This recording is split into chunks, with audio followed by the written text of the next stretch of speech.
Good morning to the honorable ministers of the council, member of the media, radio listeners via St. Martin Grove Radio 107.9 FM, respective radio station island-wide, TEL TV Plus Channel 15, and online viewers.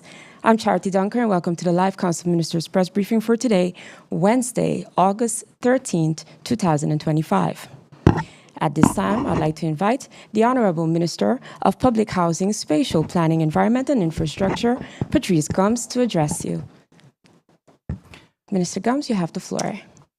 Good morning, members of the media, those listening, members of the press, those viewing and listening online or any other means. On brief remarks this morning, I want to begin by providing a brief update on the ongoing Canagita Street project in Phillipsburg. The outlines for the sidewalk and small plaza have been completed. In the coming days, work will continue with the preparation of curbs for designating parking areas on both sides of the road. This will be followed by the installation of pavers, planters, bollards, and benches. The final phase includes placing traffic signs and applying a new layer of asphalt. I'm pleased to report that the project remains on track despite some slight delays. Regarding Sugar Garden in 80 Village Road, as was already in the media, we have moved forward straight ahead with the completion of the pavement and sidewalks for that area, and beautification is the next step. Regarding Manjack Drive, to which there was some concerns around the ability to actually fix that road and hard surface it, we have indeed managed to get through that hurdle. There was some issues regarding the land ownership and where the bound rests. That has been resolved and is on track for finalization as well. State of garbage collection and cleanliness. The Ministry of VROMI has advised to terminate the contract with the garbage hauler for Parcel 5. Parcel 5 is the area from the foot of town, commonly referred to as Down Street, to the Jose Lake Ballpark. This area consists of several neighborhoods, including Port William, Cahill, Bel Air, Velgelege, and parts of Cul-de-Sac and Phillipsburg. Garbage collection in this area was awarded to Aviana Cleanup and Construction in March 2021. The decision to terminate was approved by the Council of Ministers as procedurally required. The decision to terminate comes from a breach of contract by Aviana for the regular and proper servicing of bins and waste collection. Upon taking office in June of last year, as Minister of VROMI, I held an initial meeting with all haulers to get an idea of the challenges being faced. Given the very clear issues around garbage collection and cleanliness in the country. This was followed up with another meeting in October to assess progress and address any other bottlenecks. In both meetings, and as stated by myself here at press briefing, in the media, and on the floor of Parliament, island-wide cleanliness is the responsibility of not only the haulers to collect, but also of that of the population to respect the rules and schedules, and that of the government to educate, monitor, and enforce. Taking this into consideration, government gave support to Aviana in the form of government equipment in times when they were unable to execute their task in an effort to mitigate nuisance to the population. Unfortunately, the hauler continued to be unable to execute the contract, and we started the termination process in December of last year. It must be noted that during the process, two obstacles occurred.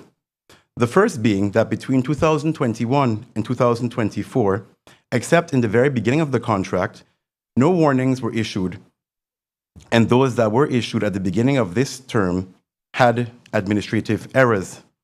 Thus, we were unable to terminate as required, as deemed valid in December. In January, we began again using a proper administrative system, and thus we have come to the point where we are now able to terminate the contract of Aviana. The next in line who will be taking over this parcel is Meadowlands. Meadowlands currently has 3 parcels under its contract. Thus, the decision was taken to exclude Meadowlands in this for Parcel 5 and move to the third person in the contract tendering list, which is always in place. Meadowlands' work of collecting in this parcel will end on Friday, August the 13th.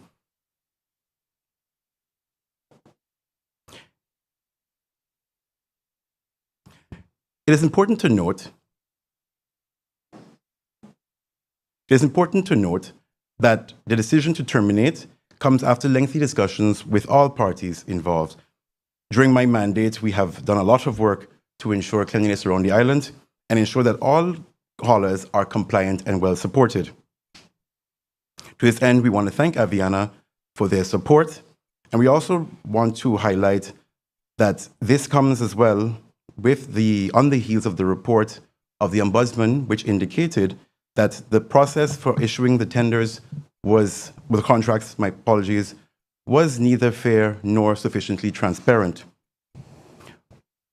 We urge everyone to recognize their role in garbage collection, and again, we look forward to continuing working with all haulers and give them support where necessary. Continuing on the topic of waste and garbage collection, I'm happy to announce that the contract to hire the entity that will write the Waste Authority Ordinance, as well as redraft the current waste ordinance, has been signed off and will soon commence. This is part of the Emergency Debris Management Trust Fund project conditions and a big step towards regulation of our solid waste management. This ordinance will also regulate, alongside with the financial framework, fees associated with solid waste disposal. We are looking forward to tackling our waste issues in a much more intentional and structured way. The landfill has long been a point of contention on the island and a growing eyesore. In addition to our indiscriminate dumping practices, we also currently have the issue of entrance to our landfill being free, unlike on the French side, as well as several other countries around the world, which has resulted in a disproportionate amount of dumping. With these steps, we are working towards reshaping our entire approach to waste.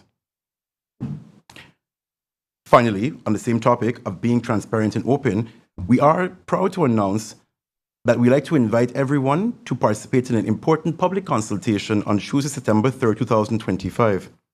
We'll be sharing key findings and proposals for our comprehensive feasibility study on the municipal solid waste disposal site, commonly referred to as the dump, and the Irma debris site, which is something that came into existence after Hurricane Irma.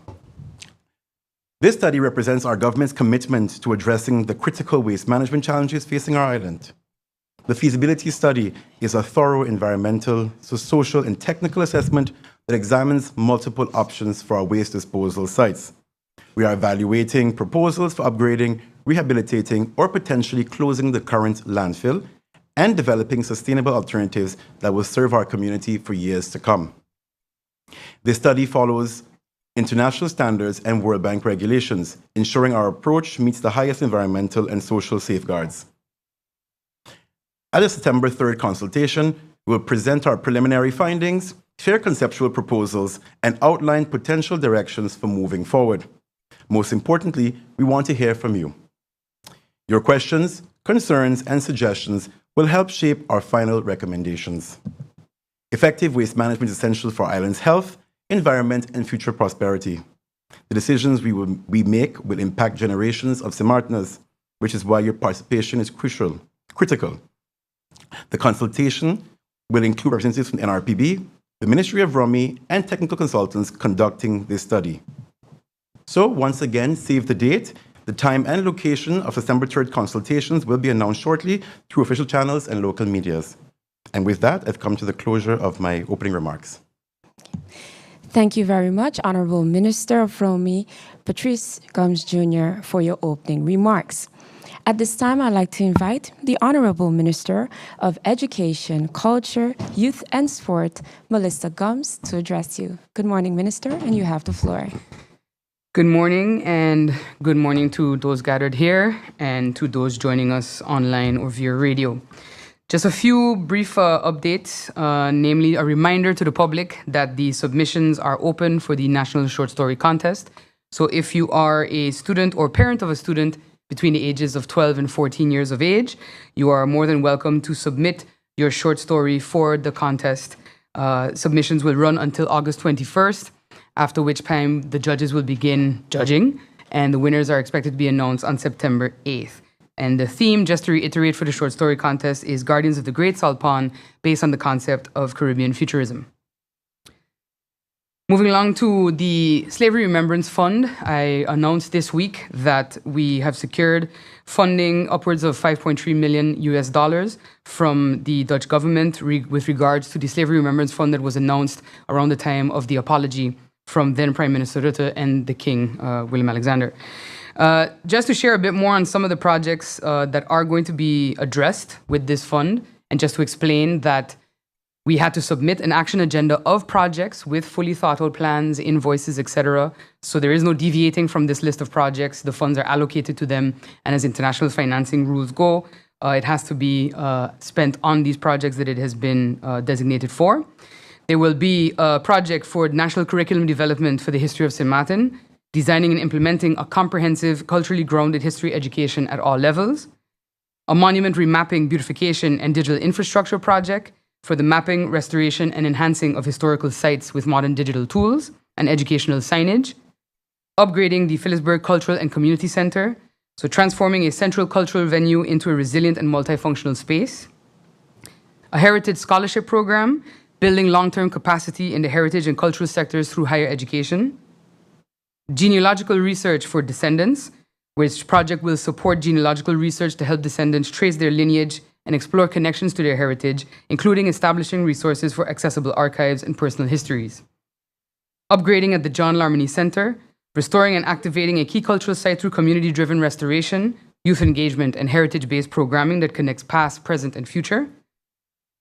Upgrading of CMARC museum staff, so strengthening institutional capacity through staffing, training, and operational support for CMARC and museum teams engaged in research, preservation, and public education. Developing books and audio-visual material history of St. Maarten. So to couple that with the first project of national curriculum development, it's one thing to have the curriculum, but you also have the materials to execute said curriculum. And that will be a separate project under this fund. And finally, archiving and digitization, funding large-scale digital access to colonial and post-colonial documentation. More details will be shared on these projects as they get going. And I will also have some updated information in terms of project management and how the ministry will move forward with managing the fund as the tranches come in. On the topic of trust fund projects related to this ministry, namely under ERP1, school gyms and sports facilities, as well as FRLP, which is the project for the demolition and reconstruction of Sister Marie Laurence School, Charles Leopold Bell School, and the St. Maarten Library. The bidding process for construction of Sister Marie Laurence has been completed. I have received permission from the NRPB to share, but they will elaborate further. So I ask that all further questions be directed to the NRPB, that one bid was received and no local companies bid for this particular project. With regards to school gyms and sports facilities, these projects are currently in the phase of shifting to a different program under the trust fund, and I will be participating in steering committee meetings with the World Bank and the NRPB at the end of September to decide the way forward for those projects, with, of course, the deadlines in mind and the pending wind down of the trust fund in 2028. And finally, just want to note that the ministry is aware of Tropical Storm Erin, and we are, of course, monitoring her progress closely.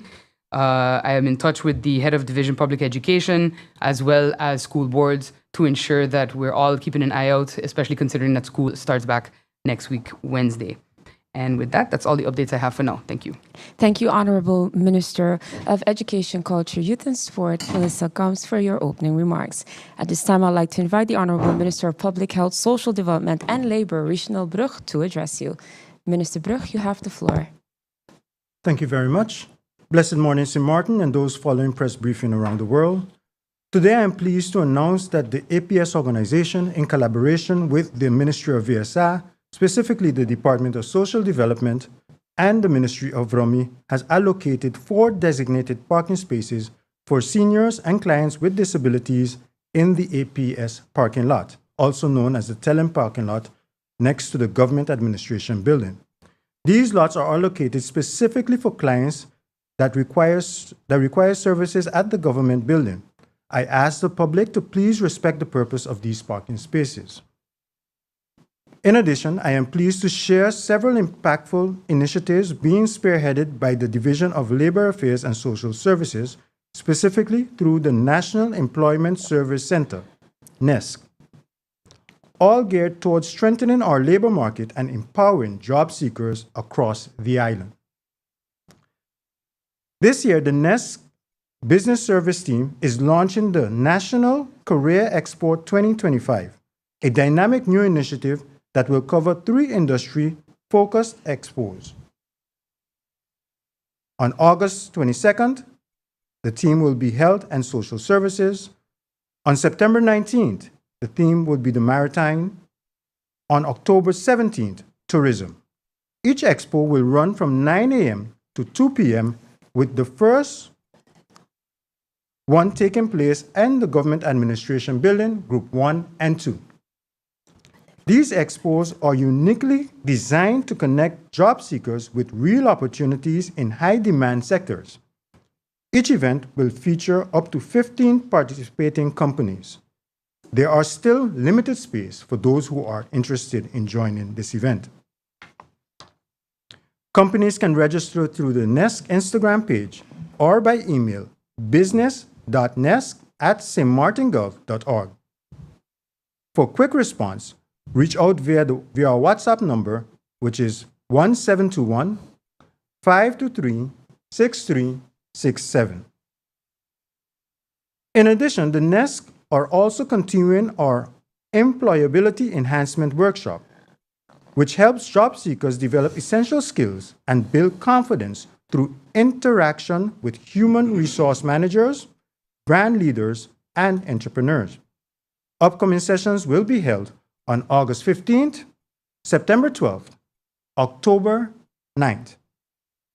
Each workshop will take place from 9 a.m. to 1 p.m. at the Government Administration Building, Room 1 and 2. Please note, all workshops offer the same content.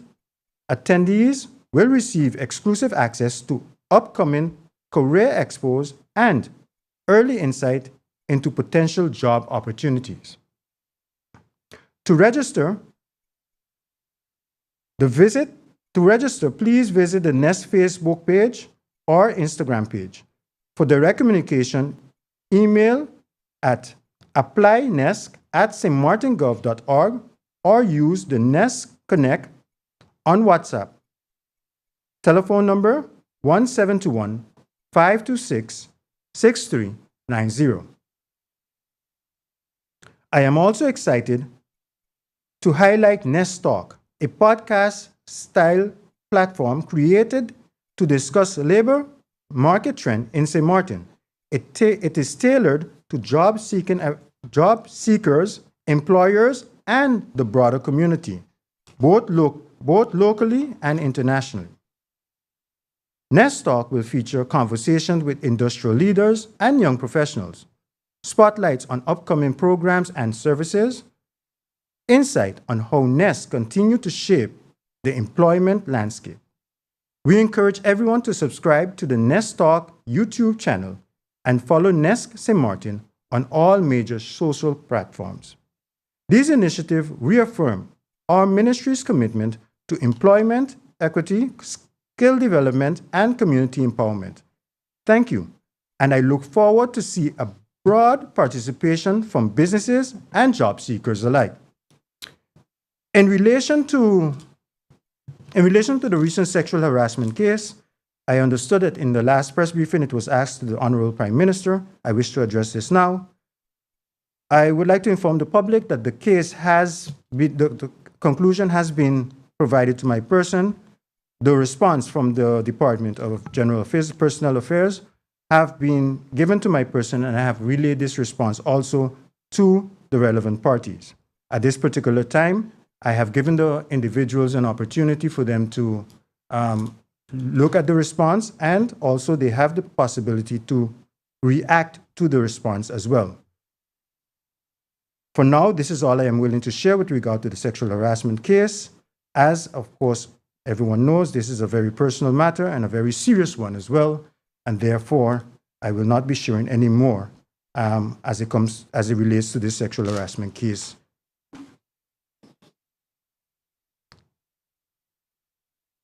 Next, lately, you may have noticed a series of statements and press releases coming from my office addressing critical areas such as the hiring of undocumented persons. Since taking office, one of the main objectives of this administration is to tackle the financial instability of our healthcare system. Steps taken thus far by previous ministers and continued by this administration were the drafting of the National Health Insurance, currently at the SER, drafting of the Visitors Tax, currently being handled by the Minister of Finance, and continuation of the B1. As stated in my previous press briefings, these steps alone cannot solve our current healthcare crisis. For this reason, I have also requested information from SZV on statistics regarding how much money are we spending on undocumented persons who do not contribute to the SZV for medical assistance over the last 4 years. These results were quite alarming. 2021, 1,876,983. 2022, 2,603,180. 2023, 4,012,156.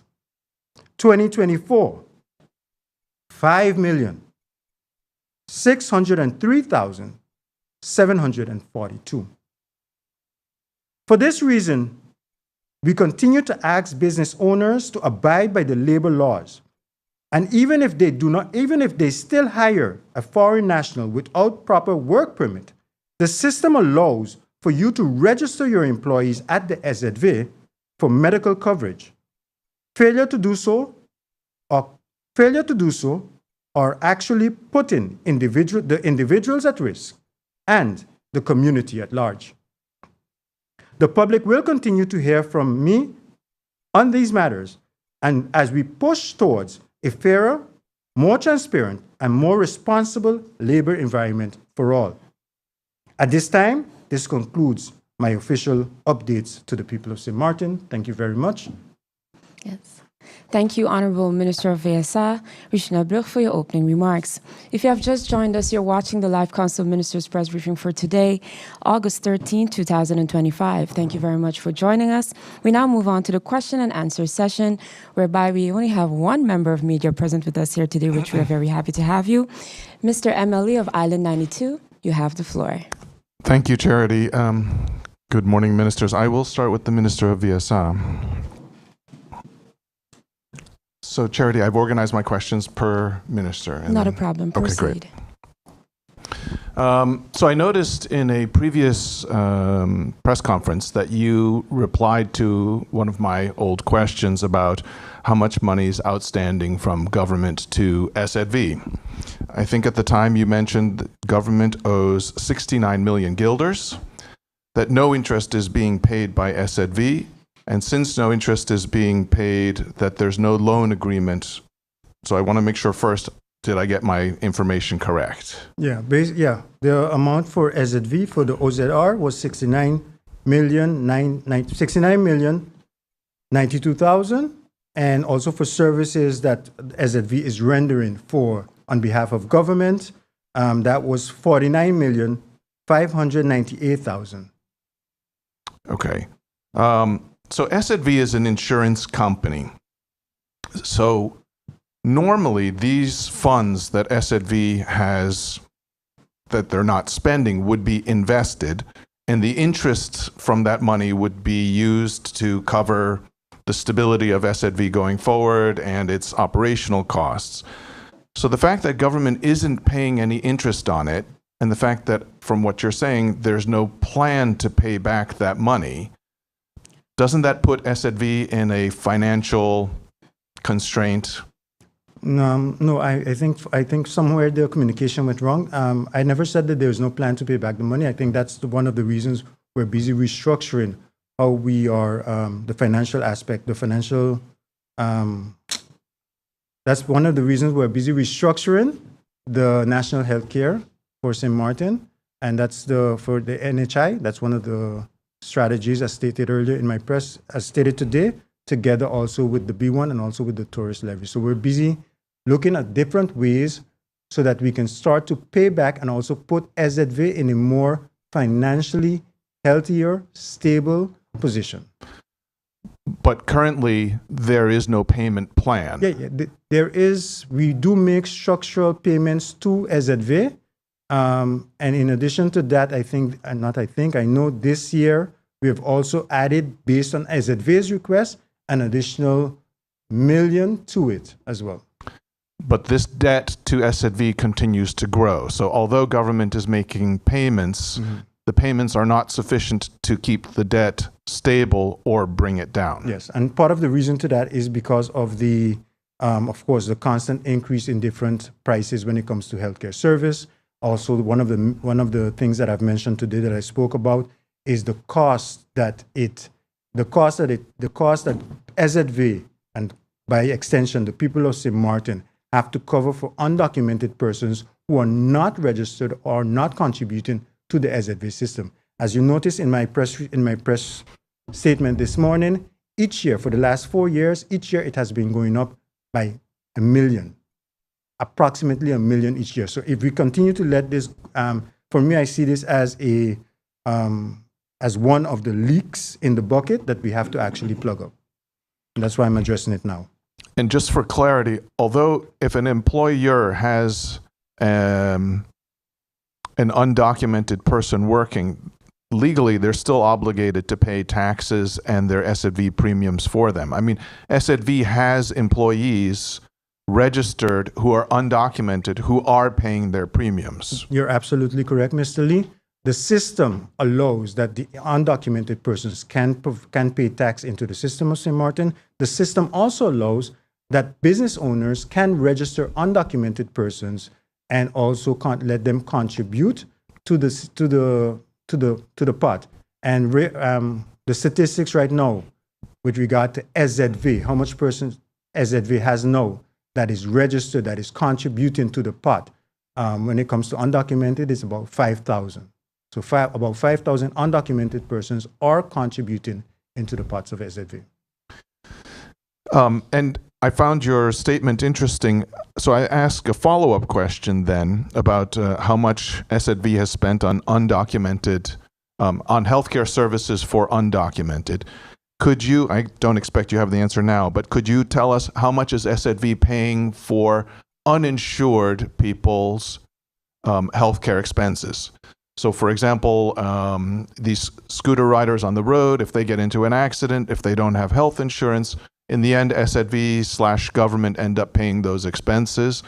Or if people living here who just don't have insurance have a healthcare crisis, government or SZV ends up picking up those costs. Yeah. Can you let us know what those amounts are by year in the same way you've laid out for the undocumented? That information I can inquire from SZV so that I can share that with you. But I can tell you now as well that usually, for example, when individuals that are uninsured, they get in an accident, they do receive care at the medical center, and usually they're still responsible.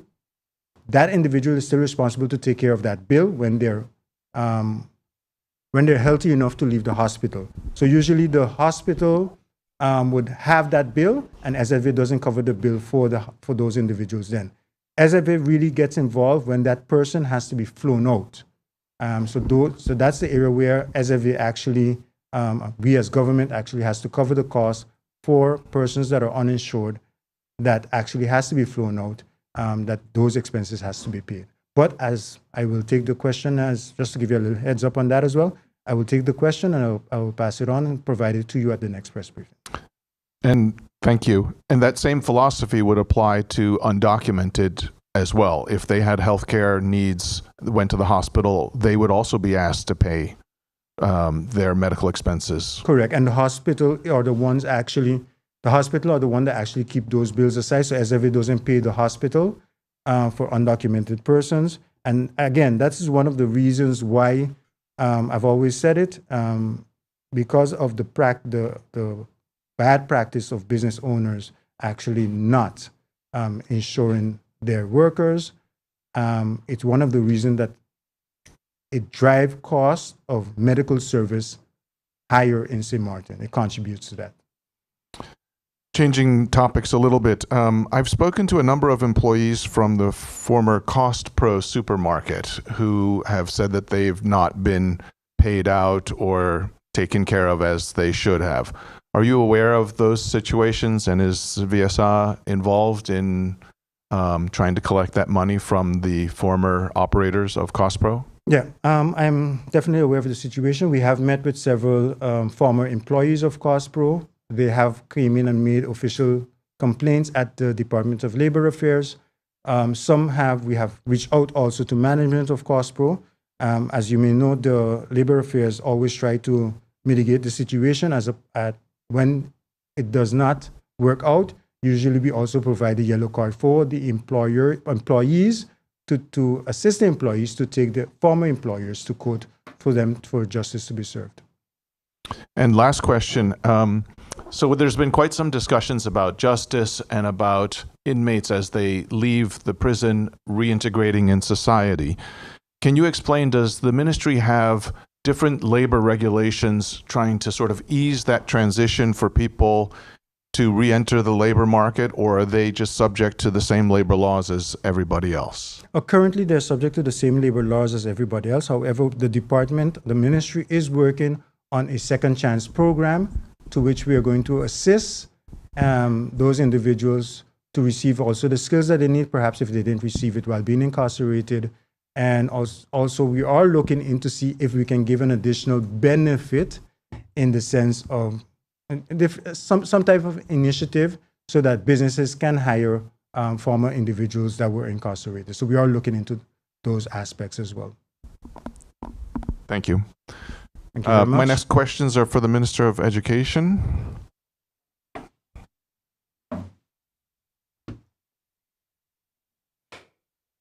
Thank you, Minister. The schools are reopening soon. At the end of last year, there was quite some articles in the paper and discussions about schools having challenges finding teachers for the upcoming year. Can you comment on how are the schools situated in terms of finding or recruiting the teachers that they were looking for in order to be able to open with a full complement of teachers? Yeah, for the public schools, I don't believe we have any gaps existing in teaching staff right now. Of course, we have what is budgeted for and what we have available budget for in terms of teachers and teaching assistants and student care coordinators, etc. For the subsidized schools, I have not heard any residual issues with their recruitment and their staffing. So I'm believing that they are all okay and fully staffed as they're responsible for their HR and staffing needs. Okay. The FBE exams last year, I think you mentioned you were in the process of sort of analyzing the results and see how did the performance compare with, number one, I guess, your expectations and with historical data. Do you have any information on that?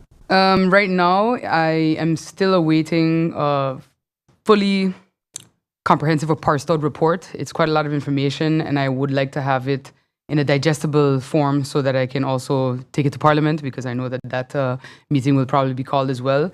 And we're also awaiting the EGRA and EGMA result breakdown that was also completed around the ending of the school year.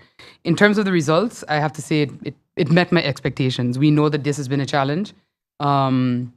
We can always hope for the best. However, the reality is it is a system that is still being reviewed. That review report is supposed to be with me by January 2026, as I've mentioned before. And once we get that, we'll be able to make some short, mid, and long-term adjustments and plans for FBE as a whole and as a system. I know that there was a recent news report where Curacao will be abolishing the exam or changing it. I have not yet reached out to my colleague minister to see what their thinking is on that. I'm unaware if Curacao also did a review of the FBE system and the exam itself, but I will be reaching out. And we, of course, have the Vierlande Overleg consultation in November with the other ministers of education in the kingdom. So I'll be able to address it with them directly at that as well. A couple more questions quickly. I've spoken with your cabinet about the ministry's approach towards mental health in the schools, and it seems to be more focused on let's call it more crisis management, which is very different than teaching the students emotional intelligence. And, you know, as you sort of move through the community, you see that that's something that's a challenge. Have you considered sort of adjusting your thinking and curriculum to include teaching emotional intelligence versus only dealing with when things become a crisis? That would be the goal. That will depend on resources. Of course, that is something I would like to see happen. That depends on resources from a financial perspective, from a human resource capacity perspective. We have the Student Support Services Division, which does their best with the limited resources and staff that they have available to them. And indeed, my approach would be to begin with emotional intelligence at an adult level. Because if you don't have emotionally intelligent teachers, you're never going to have emotionally intelligent students. And so that would be my focus if I were to have the resources to deviate and to add, so to speak, to what is already being done by the division. So that is something that we are looking at, but of course, again, resource dependent. Last question. Again, there's a focus from the ministry in terms of special needs for students. Again, seems to be more focused on people who have learning challenges. But there's also groups within the schools that are gifted, that need more stimulation, that need access to more challenging curriculums. Is that something, again, also within your planning as minister? Not right now. Right now, we are busy with a reform of Prince William Alexander School based on the investigation that occurred at that school in the beginning of my term. I believe that it's important that we get what is there right first, and then look at how we can address, for example, these gifted groups that you mentioned, considering, again, of course, that this is all very dependent on resources and available budget. So right now, with the limited resources and budget that we have, we're focusing on improving and fixing what is there, and then moving forward to how we can expand and improve upon what is not. Thank you. Thank you. Minister Vromi, I just have two questions for you. Hurricane preparation. I've received some comments that there's still some trenches that look like they haven't been cleaned, in particular the Ebenezer, St. Peter's area. Can you update us with Tropical Storm Erin in the area? Chances are we won't get the hurricane, the full brunt of it, but we may get heavy rains. So what's the status and plan? Thank you, Emil, for that. Two things, and I've noticed a couple of people making some comments as well about the state of trenches. Trenches are regularly cleaned. They've been regularly cleaned since August. I think what's very important to recognize is that in the case of the Ebenezer Main Trench, it's a very complicated situation. The Ebenezer Main Trench has collapsed a couple of years ago, has not been maintained for a couple of years.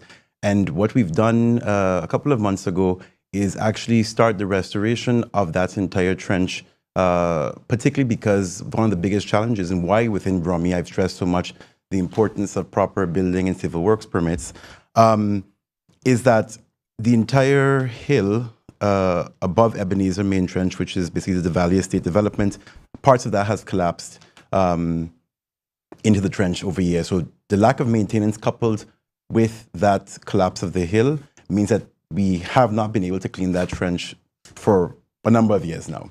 We actually completed phase 1 of that project, which is basically using Acrobatic X to put a mesh to hold the hill back. That came at quite an expensive price. There is phase 2, which is higher up, more towards the South Reward side. That has also collapsed at the same time of the rains last year. That has a price tag of double the price of what we did in the intervention lower down, closer to the MPC, Walter Plants Road. In any event, what we are making sure we do is that wherever we can clean, we are cleaning in that area. That area, phase 2, is still scheduled to go online, but we are, of course, looking at the financials to make that possible. Bear in mind, these are 6-figure projects to which we already did about, I think it was about 400,000 euros plus for one intervention. And the second one is double that. So we do have to manage how fast we intervene. Government has gone out because of the fact that the first phase was critical because it involved someone's house that was going to collapse from above on somebody else's house. So government intervened and fronted that money. The second phase, it's not necessarily impacting a neighbor's house below, but is impacting the person whose lot it's on. We are in contact with them via the cabinet and the ministry to see how we can resolve that financially, what the steps are. But it is, of course, a challenge because the long-term impact is, despite this being about one person's parcel, the potential for flooding is not that one person's house, it's the whole entire neighborhood. So we are aware of it, and we are in contact with the Ebenezer community about it, and we are looking into it. But it will take some time because government basically is now having to pay for the lack of proper infrastructure and planning that occurred in the past. So we are on it.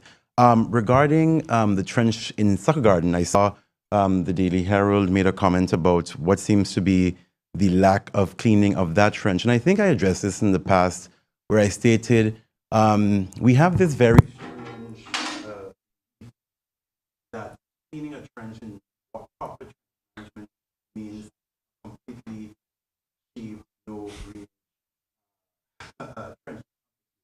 In fact, that trench needs to have a certain amount of greenage foliage in the trench to actually sit on the face.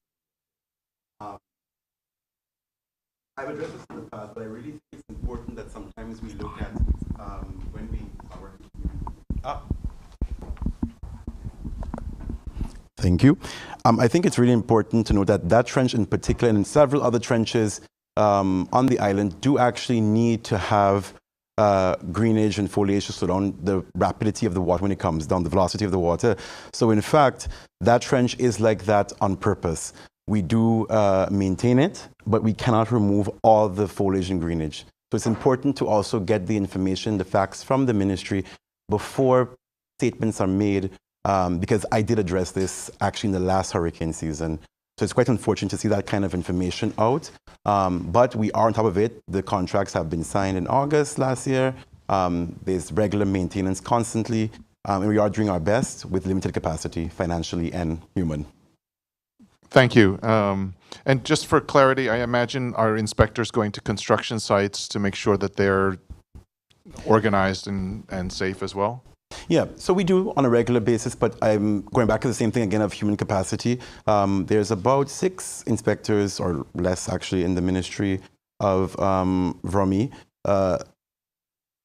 2 of which are actually tasked with civil works inspections. You know, we have a formation within the government, and I've already discussed this with the Prime Minister as in charge of ASET. We really have to look at fundamentally changing and reviewing our function books. There's been some changes to the function book under the requests of the country packages, but there has not been a systematic review, at least in all the time I've been in government as a civil servant, 12 years, of the function book. Does it make sense or not? With the rapidity and the rapid nature of construction in St. Martin, it is actually vital to actually have more capacity within the ministry. We are not in St. Martin 1935 when our building code is from 2025. The rules have to adjust. The capacity has to be augmented to support what we're doing right now. I cannot manage the amount of construction development in this country with 2 inspectors. We are exploring more short-term ways of handling that because, of course, the function book changes are legal changes that have to go through, of course, Parliament and the whole entire changes.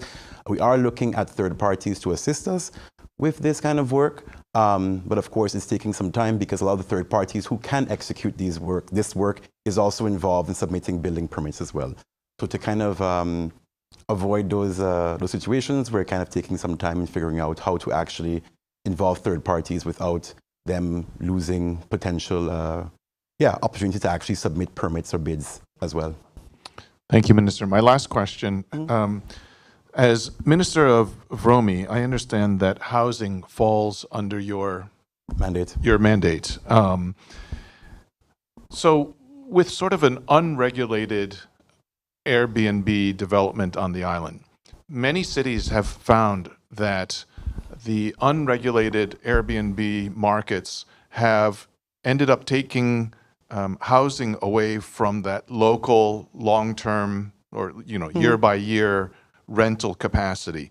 And so as that rental capacity diminishes, the houses that are available are more expensive.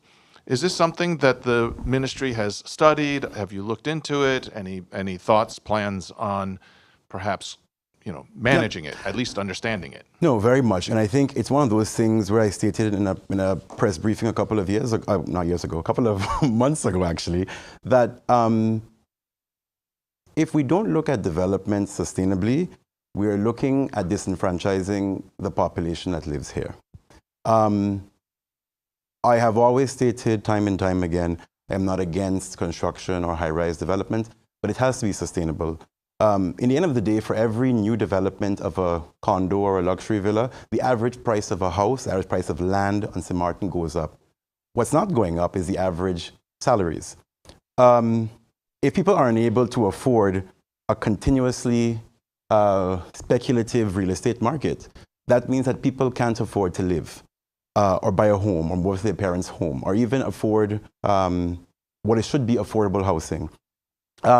One of the key things of this we actually have done recently based on this is that there's a housing policy that's actually been drafted. It's in draft form already, readily available for the past month. We are reviewing it. The housing policy actually aims to outline exactly what the cost of social housing should be and what the cost of affordable housing should be. The numbers are very interesting already. I'll share those later on.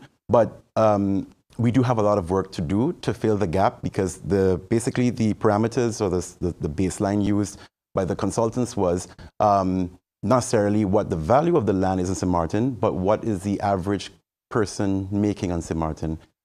So you can imagine already that based on those sort of numbers, we're very far off when it comes to what affordable housing prices should look like in this country. So with that, we have the housing policy. We're going to put that out as promised very soon. And of course, more than happy to bring that to Parliament as well. We are looking as well as development more sustainably in terms of partnerships. I think it's very important. I've been speaking to a large amount of developers recently about it. Everybody wants to come to St. Martin. It's a very interesting place in terms of real estate, in terms of investment and development. Being here should be seen going forward as something that's a privilege. And if you're privileged to be here, you should give back as well. So we are looking within the scope of the current and ongoing developments, how we can look at partnerships that developers, once they come to the island, they also give back to different social causes. And I think as the Minister of Rummy, I have that sort of mandate to make that a possibility within the permit process. Currently, a number of developers have expressed interest in, and it's really based on negotiation discussion because by law, it's not currently required to give that kind of social give back. So to developers who are on board already, thank you for that. The idea is that basically, if you're going to put a certain amount of footprint on the island, that's going to raise the cost of living and the price of houses and land, you need to kind of give back to the community socially, educationally, address infrastructure challenges, and not necessarily building just something in front of your development for you, but something that really touches people who have no link at all, or probably not even the ability to actually stay or buy one of your units. So I think for us as the Ministry of Rummy, it's about one, a sound housing policy, which we can use to then turn into basically blocks on the ground for houses for everybody in this country.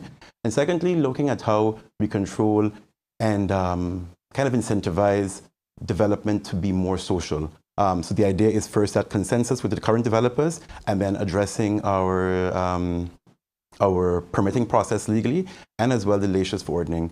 Because currently we have 200 guilders processing fee for a small house as well as a big development. And those two have to be less skewed. So I appreciate your response. And you're looking at it, obviously, from a sort of a 30,000-foot view. Yeah. Some of the cities have done is they've actually resorted to, in order to rent your place on Airbnb, you need a permit. Mm-hmm. You need permission because there needs to be some sort of inspection that the facilities are safe. But it also gives tax revenue because you have a better idea who's participating, they have to register, and it gives them a better control over Of what's going on how with they housing manage stock. what's available for long-term rent versus Airbnb. So actually, one of the things that we did in the study is that we actually partnered with and got information from the Ministry of TS Statistics Department about the average cost of housing in every single district and the average salaries as well, because it gives you an idea basically of the needs in every different community. And of course, when it comes to Airbnb, I think that agreement has to be outlined between the Minister of Finance, Minister of TEAT, in terms of how we really, one, solve that Airbnb tax problem matter, but also from the point of view of what regulations we want to put in place. For example, Venice, Amsterdam, they have a massive housing crisis shortage. They have limitations, exactly as you stated, in terms of what we can do, and so we can definitely look at within our own country. I think what's very important to recognize too, and I think bring it back from that 30,000 feet point down to the ground, we are reviewing still the existing subsidies that we have for rent for social and affordable housing. Currently, it's already known that the amount of subsidy is too low. We are looking at how we can address that because that's a bit more tangible for the average person than a highbrow policy. Thank you. Thank you, ministers, and also thank you, member of media, MLE of Island 92, for your questions posed to the ministers. Honorable ministers of the council and member of the media, radio listeners, and online viewers, this brings us to the end of the Live Council Ministers Press Briefing for today, Wednesday, August 13, 2025. For rebroadcast, tune in to stmartingov.org. Also, St. Martin Gov Radio 107.9 FM, Telems Tel TV Plus, Channel 15, the official Facebook page of the Government of St. Martin, and YouTube channel Government of St. Martin for video on demand. Also, log on to the Government of St. Martin's YouTube channel. On behalf of the team at the Department of Communication and the Government of St. Martin, I am Charity Dunker, wishing everyone a pleasant day further.